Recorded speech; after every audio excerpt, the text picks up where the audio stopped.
Pang body odor lang ba ang ating intensive bleaching bar? Yan din po ang tanong ni Ma'am Mai. O sabi niya, may pangkilikili lang ba yan sa face body po? Ano ang soap yung sa mga products nyo?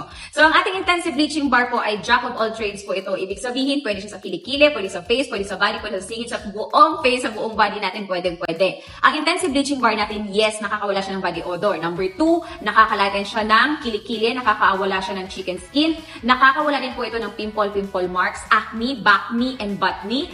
And nakakalighten siya ng ating melasma. Nakakaputi din po ito. So ganito po siya ka-tindi itong intensive bleaching bar natin. Maganda din po ito partneran ng ating tinted sunscreen or any sunblock namin kasi ito po ay pang-protection sa ating face. Especially itong ating tinted sunscreen kasi may anti-blue light po ito. Especially if you have melasma, mas maganda ito gamitin. Tapos maglagay din po kayo ng lotion to protect your skin from the sun. SPF 50 na din to. Or pwede din po kayo maglagay ng sunflower beauty oil pala after nyo magsabon and then saka kayo mag-lotion. Ganon, pwede po yun.